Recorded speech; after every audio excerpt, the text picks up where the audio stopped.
Welcome to the Craft Beer Connoisseurs. I'm Chris. I'm Tyler. And I'm Brett. And Logan not here.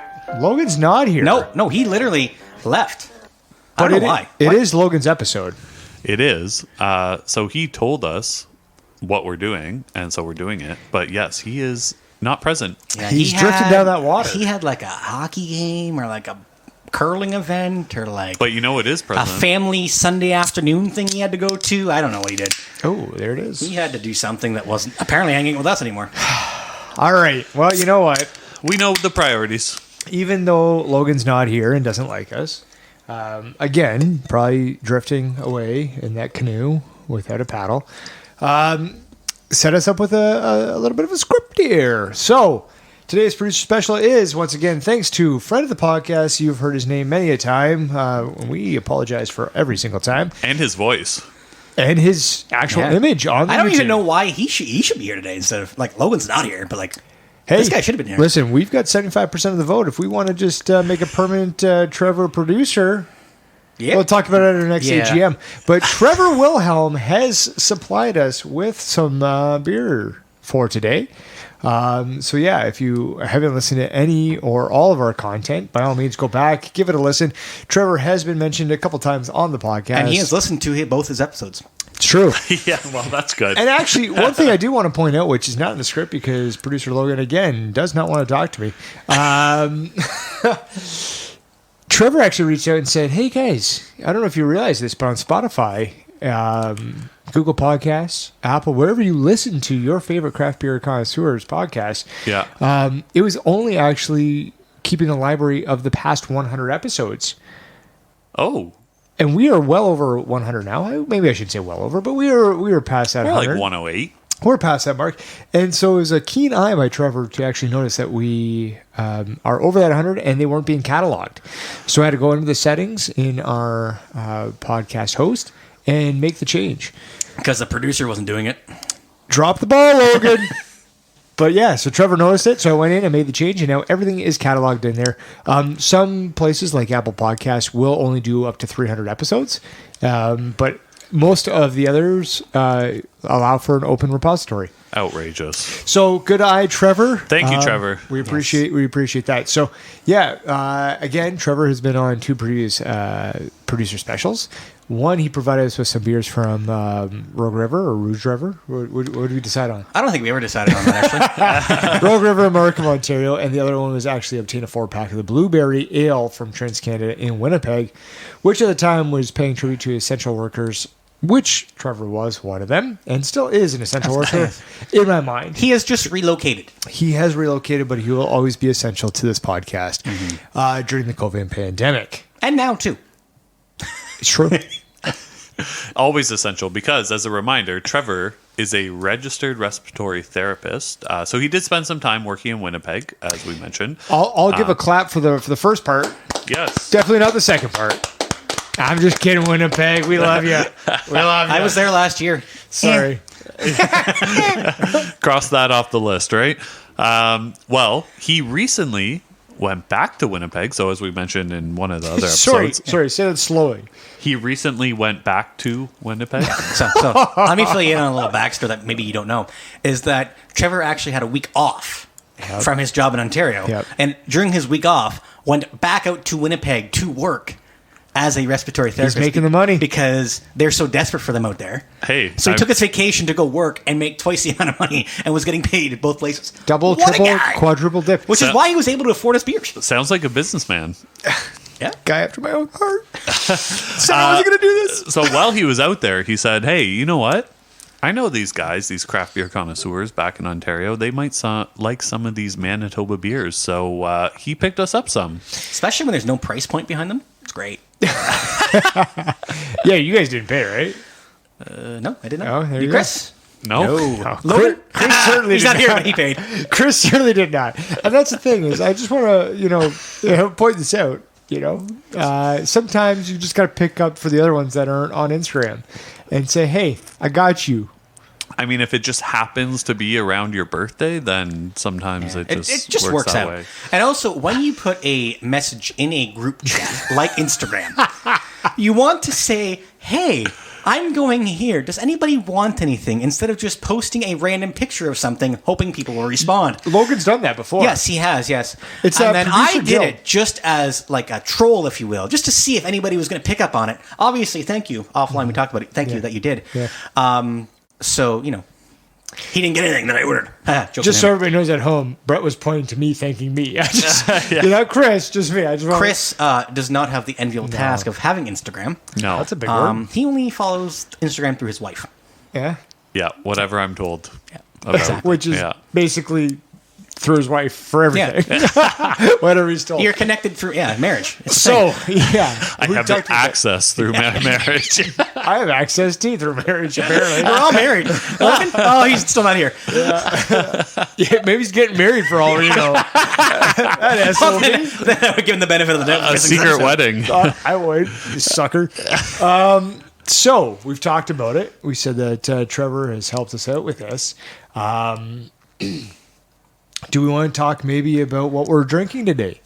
Yeah, so this. Makes sense, So basically, one of the beers that he picked up, Logan. So I guess we all got one of it. So Logan thought, "Hey, why don't you guys bring your beers for this producer special?" Wow, Logan, what a ideal thought. That's never Logan happened didn't before. bring the beer or himself to this one.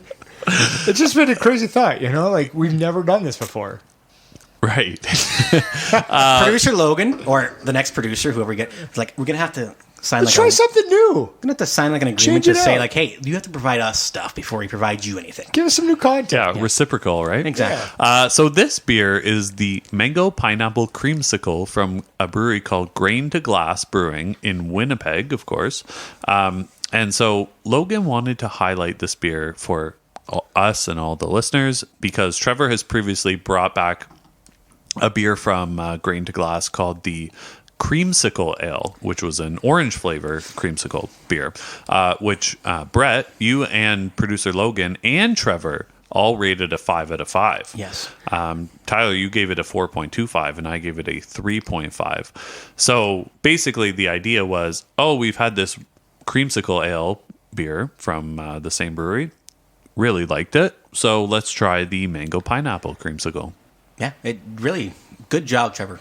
Really thinking of... Trevor or Thanks, Logan? Rex. Good job, Logan, for No, coming with Trevor. an original idea. Trevor thought of this. It's true. This is, you know what? Producer Trevor. All right. So, why don't you give us some of the information on this, Brett? Give us some stats. Give us the info. Mango Pineapple Creamsicle Ale is 5.5 ABV, 24 IBUs. Not untapped. You should follow us at Craft Beer Connoisseurs. Absolutely, you should. We are not going to have this in taster cups. Just saying. Producer Logan already put in pre-poured in taster cups. Nah, we're having a full pint. Maybe he had it in multiple taster cups. I don't know what his style was, but apparently it's not good. The overall rating for the Mango Pineapple Creamsicle is 3.84 bottle caps out of 5 and a total of 95 check-ins with 3 5 out of 5s. There you go. There it is. So it's already in our glasses because that's just what we do. And as you mentioned, Brett, they're pre-poured and they're not in tasters. Yeah. So what do you guys see? What do you guys smell? Let's kind of give a little bit of an idea of what we do for a main episode. Yes. But we'll change it. Now, right? Chris, you were the most recent person to have the creamsicle ale, so you probably have a bit of more of a lowdown in terms of the scent of the creamsicle ale versus this one.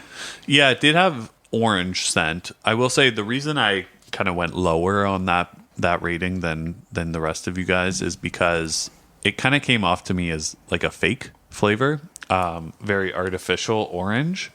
So that's kind of it was a little off-putting. I don't know if you know this, but sometimes fake is good. Huh? I don't know. Can you name 2 things that are fake that are better than real? Not online. There you go. What are you guys smelling here?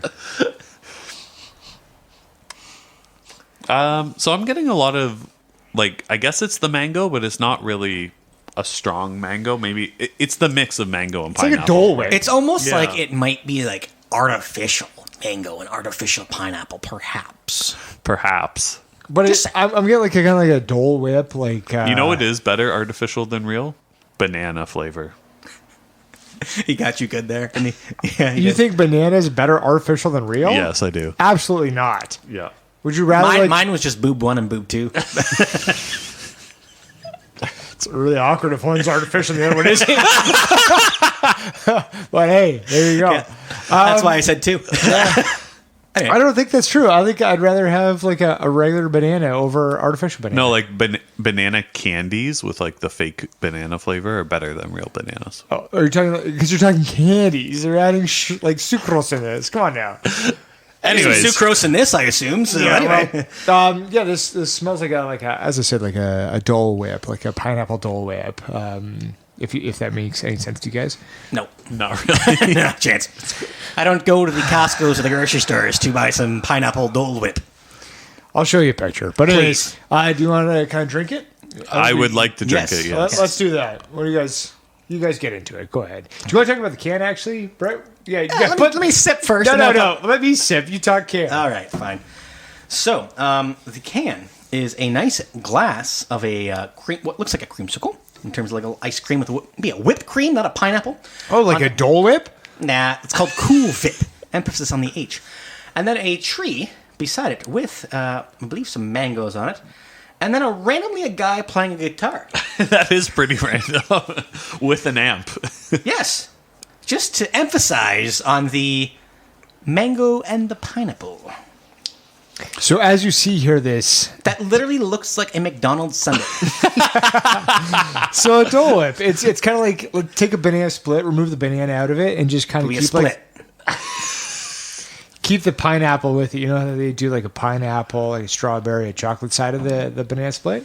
Just keep that pineapple aspect and throw in a little bit of mango, and this is what you get. I mean, yeah, in fairness, that last one just looked like McDonald's soft serve. Yeah, the last one looked like McDonald's soft serve. Yeah, well, it's a banana. You know what? At least the ice cream machine was working for whoever that person was that day. You uncultured swine.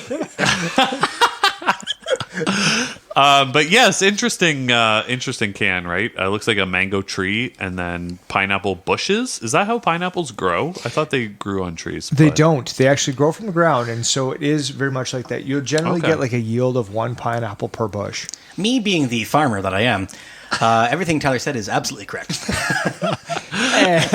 It is. It's actually really cool how to see, because again, going back to the Dole, if you go to Costa Rica, there is a Dole, kind of pineapple plantation. I will put that on the list of the things I'm going to do in Costa Rica.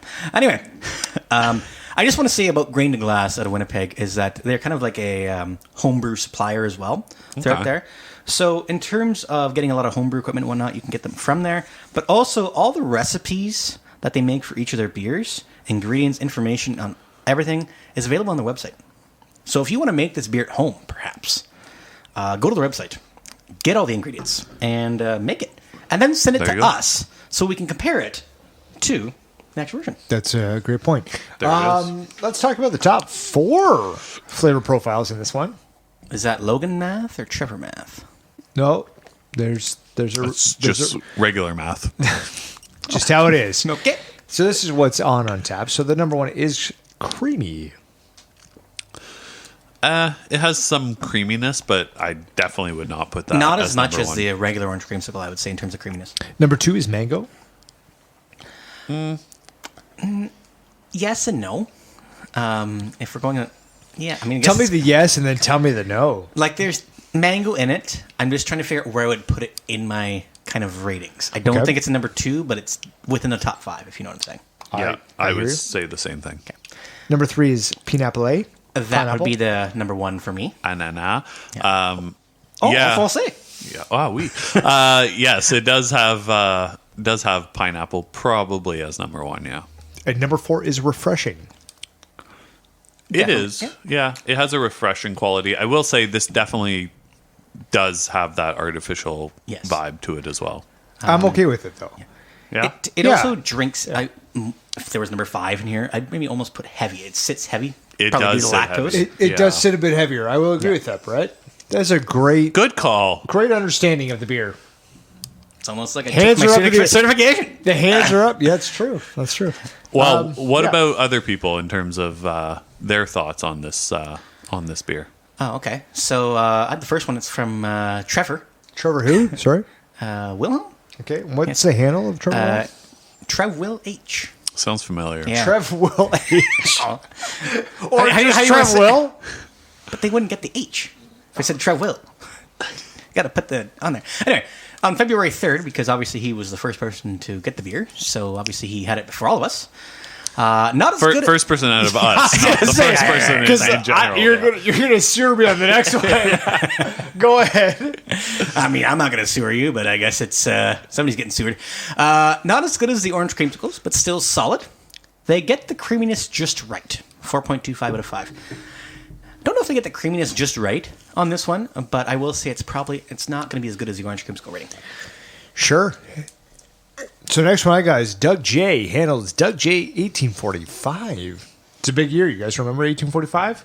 I don't, but What happened in 1845? I believe World War II ended. No, that was 1945. Oh, sorry. And that's the content we get. You know what? We don't do waves for producer specials, but goddamn, it's going to be a wave. Oh, man. No, my history goes back to like 1900, so Clearly. Okay. my bad. So in 1845, I believe the first, IPA was made. So Doug J. I just 1845. want to see if he had any comment on that. He did not. On December 20- I made that comment up. It was fake. Look at that. On December Tyler 20- Artificial. Yeah. On December 25th, otherwise known as Christmas. Christmas, yes. I do know that one. Oh, yes. This is a gooder. Nice and smooth, not overly sweet. Tastes like an orange Julius. Yes, I dated myself there. Maybe back to 1845. Do yourself a favor and give her a try. It's good. Just so you know, in Winnipeg, 4 to 5. gooder and giver are two of the main words that are used. And scud, Yes, good. which is S good. Yes. Yeah. Fun. Orange Julius, are they not still around? I don't I think think they're combined with Dairy Queen. I don't think Doug is dating himself at all. 1845 was the first Orange Julius, actually. The thing about it is, like, that makes sense because that's close to a pineapple Dole Whip. This is what I'm saying. Chris, oh my goodness. what do you think? What a producer special, guys. This is wild. So I'm going to start off our ratings. Honestly, I don't think I'm going to deviate really from the orange creamsicle. I'm going to give this a 3.5. So obviously I gave the Orange Creamsicle a 5. This one, I'm going to give it a 3.75. I think just... was looking for a little bit more mango, less pineapple, a little bit more balance, and I'm just not getting it here. Still an overall good beer, just not up to the expectations that was the Orange Creamsicle. Fair enough. I'm going to give it a 3.75. And producer is going to give it a 4, although they're not here. Yeah, how did he do that? But they let us know ahead of time. So apparently he tried it beforehand. So He did, for sure. So yeah. those are our ratings. Yeah. You guys had a good time with this one? Yeah, this was a good episode. Nice and fun. I think it was very light. Yes. Not as Actually, the light beer as was heavy. Not, I knew you were going to say it. And this is the thing. This is why we love producer specials, is we can do whatever the heck we want. Especially when the producers ain't even here. They ain't even here. It's good, you know? It's good. It's Yeah. good. He Real was- good. Yeah, we were giving her. Straight up. This All was right. the gooder producer special ever. So that's going to be it for today's Gutters Producer Special. Thank you again for listening. Make sure to keep on listening every other Thursday as the Craft Beer Connoisseurs release a new episode, and on our off Thursdays for these unique gooder producer specials. Remember to drink responsibly. Don't give her. Don't drink and drive. So from all of us and producer Logan, who's not here, I'm Tyler. I'm Brett. And I'm Chris. It's good together. We are the Craft Beer Connoisseurs.